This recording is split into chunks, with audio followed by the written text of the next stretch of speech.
In this video, we are continuing our final exam review and doing an example involving continuous income streams. So this is from our final practice problems part 1, question number 13. And the problem says, Inga was injured and can no longer work. As a result of a lawsuit, she is to be awarded the present value of the income she would have received over the next 20 years. Her income at the time she was injured was $100,000 per year, increasing by $5,000 per year. What will be the amount of her award, assuming continuous income and a 5% interest rate? Round your answer to 2 decimal places. So I want to begin by giving you the opportunity to try this question on your own first. So I'm going to give you about 5 minutes to try this question. Please pause the video for at least 5 minutes to make a serious attempt at this on your own. 4, 3, 2, 1. Pause that video for at least 5 minutes to try this question. Alright, so hopefully you've done that. Hopefully you paused it for at least 5 minutes. So let's talk about it together. It's saying that she is to be awarded the present value of the income she would have received over the next 20 years. So that's telling us that we are going to need to compute the present value, which I'll call PV. And remember, the formula for present value is it's an integral from a to b of r of t times e to the lowercase r times a minus t dt. And remember that a refers to the starting time, b refers to the ending time of our interval, and r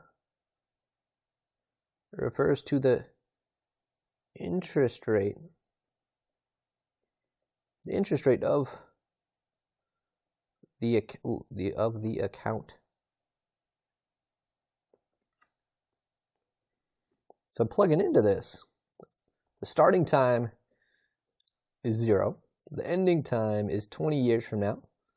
And then I'll have r of t times e to the interest rate is 0.05. And then a is 0 minus t dt. So I have everything here except for r of t now. So next we are going to need to find r of t.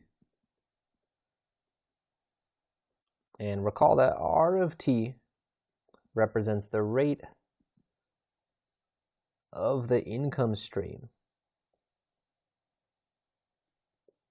Okay, and the problem says that her income initially at the time she was injured was $100,000 per year, but it's increasing by $5,000 each year.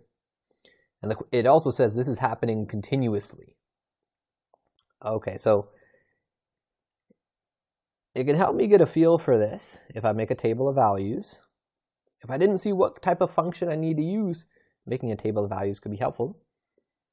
So I know initially when t is 0, her income rate is $100K dollars per year. And then when t equals 1, so after a year, that goes up by 5,000.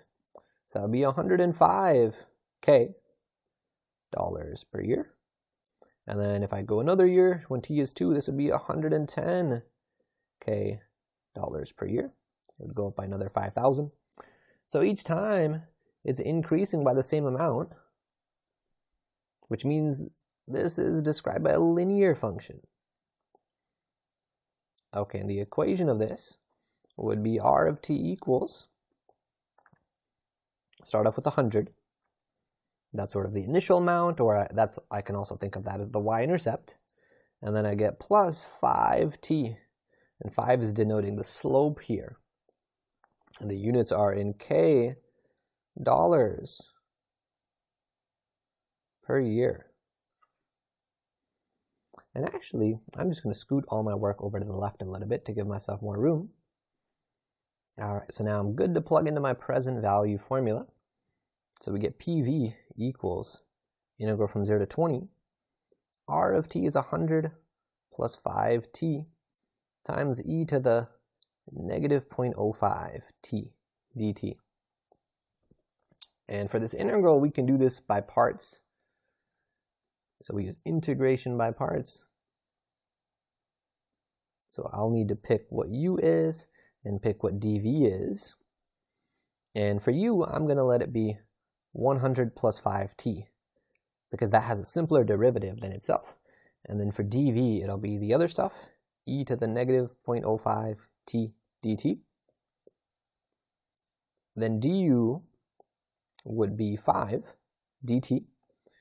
And v, our antiderivative of the e term, would be e to the negative 0.05 t divided by negative 0.05. All right, so I'll put this in a little bubble. This is our integration by parts set up. And now let's use our formula for integration by parts. And that'll give us that present value equals uv gives us 100 plus 5t times e to the negative 0.05t divided by negative 0.05. And then minus the integral. And whoops, this is a definite integral. So I need to put vertical line, plug in 0, plug in 20, minus the integral from 0 to 20 of v du. So that'll give us e to the negative 0.05t over negative 0.05 times 5 dt. All right, so we get PV. Let's keep the first part the same first.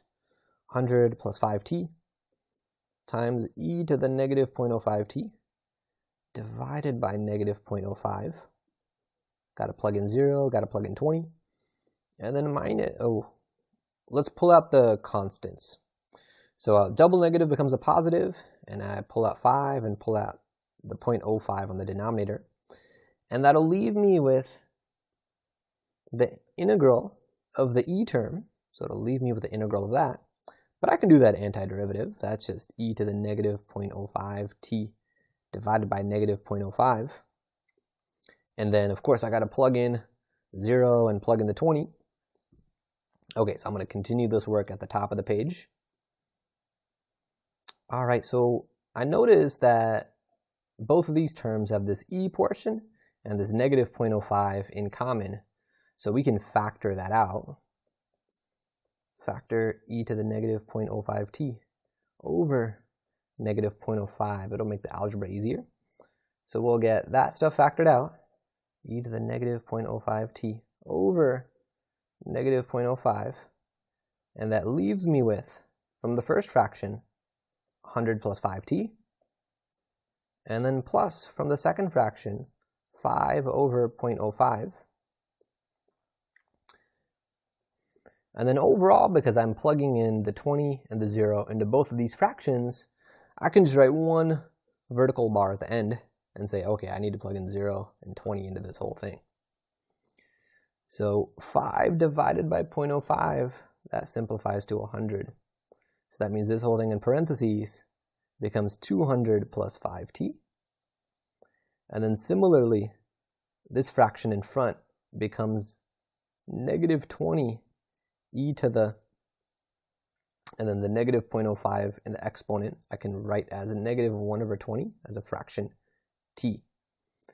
All right, and now let's plug in our limits of integration. If I plug in 20, we'll get negative 20 times e to the negative 1 over 20 times 20, parentheses, 200 plus 5 times 20, minus what I get when I plug in 0. And when I plug in 0, we will end up with negative 20 e to the 0 times 200 plus 5 times 0. Close all those parentheses. And now I simplify. So we get equals negative 20 e to the negative 1 times, this is 300.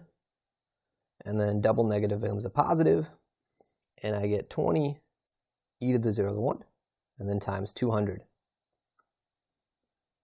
All right, so simplifying this, we get negative 6,000 over e plus 4,000.